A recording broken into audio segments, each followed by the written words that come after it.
Bienvenue, chers téléspectateurs, sur notre chaîne. Aujourd'hui, nous allons parler des déclarations du leader d'un parti libanais qui appelle Hezbollah à déposer ses armes pour mettre fin à la guerre avec Israël.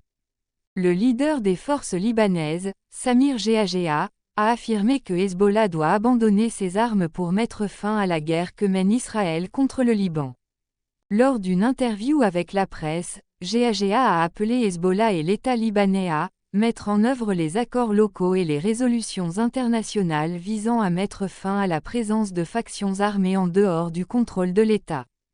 Geagea a exprimé son opposition à l'idée que l'armée libanaise utilise la force pour désarmer Hezbollah, affirmant qu'il ne voit pas la possibilité d'un déclenchement d'une guerre civile au Liban, tout en soulignant que son parti ne cherche pas le début d'une telle guerre.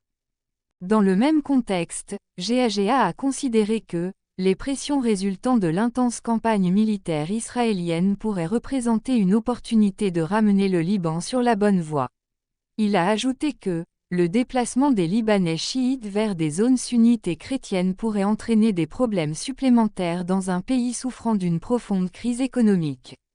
Le leader des forces libanaises a poursuivi en disant que la destruction de l'infrastructure de Hezbollah et de ses entrepôts conduit à la destruction d'une grande partie du Liban, en soulignant que c'est le prix que paye le pays. Depuis fin septembre 2024, le Liban est soumis à l'agression d'Israël, ce qui a entraîné la mort et des blessures de milliers de personnes, en plus du déplacement d'environ 1,5 million de personnes, sans parler de la destruction importante dans les régions sud et est du pays, ainsi que dans les banlieues sud de Beyrouth. Le Liban est composé de plus de 12 confessions religieuses, ce qui alimente les divisions internes. Ces divisions ont été l'une des raisons du déclenchement de la guerre civile entre 1975 et 1990, qui a fait environ 150 000 martyrs et a conduit à des interventions de pays voisins. Le Parti des forces libanaises, dirigé par Samir Geagea, était l'une des principales factions de la guerre civile libanaise, s'alignant avec Israël lors de son invasion du Liban en 1982, qui a atteint Beyrouth, et a élu Bachir Gemayel comme président. Cependant, Gemayel a été assassiné avant de prendre ses fonctions.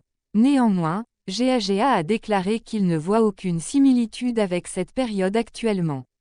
Il convient de mentionner que des sources diplomatiques ont révélé des avertissements émis par plusieurs pays arabes à Geagea, le leader des forces libanaises, concernant des tentatives de réaliser un coup politique au Liban, à un moment où le pays subit l'agression d'Israël. Le journal libanais, Al-Akhbar, citant les mêmes sources, a rapporté que des pays comme le Qatar, l'Égypte, le Koweït et la Jordanie ont exprimé leurs préoccupations face à la montée de la rhétorique politique de certaines parties libanaises concernant l'avenir du gouvernement au Liban, craignant des tentatives de coup d'État, en particulier en ce qui concerne les actions de Geagea. Merci de nous suivre, n'oubliez pas de vous abonner, de partager et de liker.